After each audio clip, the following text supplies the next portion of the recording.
1916. Well, my grandfather was a G-man during 1916, right up until 1922.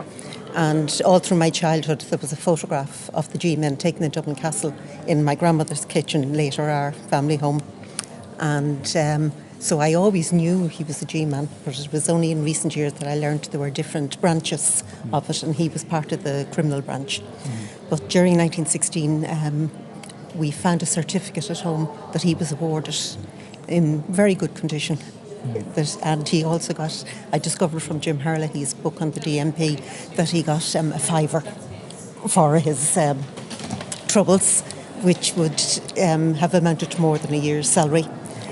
He was, apparently he arrested the first of the looters in 1916. That photograph that we had, I've since given it to the National Library, and they have the certificate as well. And incidentally, he married an English Protestant in 1916 in Dublin. Yeah, they're my mother's parents. But I did my primary certificate in 1966, the 50th anniversary. So I learned all the songs and all the rest of it.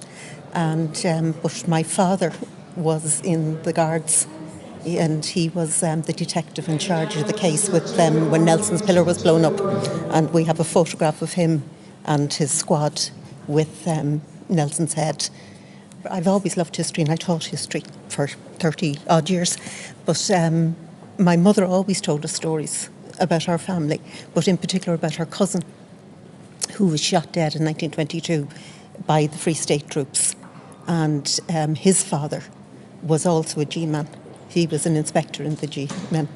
And I've never had any problem reconciling the two sides, if you like, because my other grandfather, my father's father, was arrested and sentenced to death in 1922 also, during the Civil War. He was in Oriel House. So it's always been part and parcel of the fabric of the family. Like, we're Irish, we're interested in history.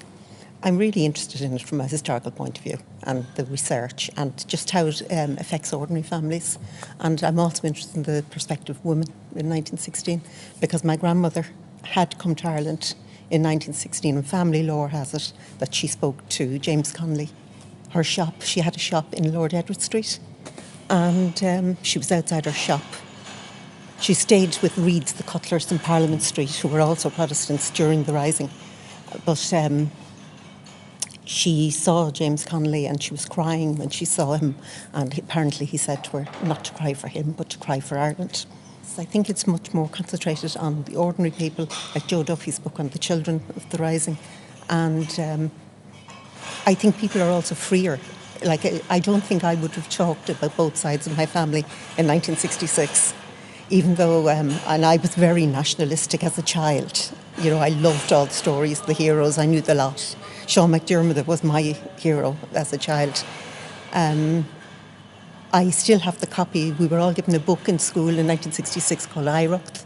I still have my copy at home. It's not in great condition, but it's there. And I've noticed that one of my brothers has defaced it after me. But glad to see the kind of the blend, and that everybody is talking about different aspects of the story.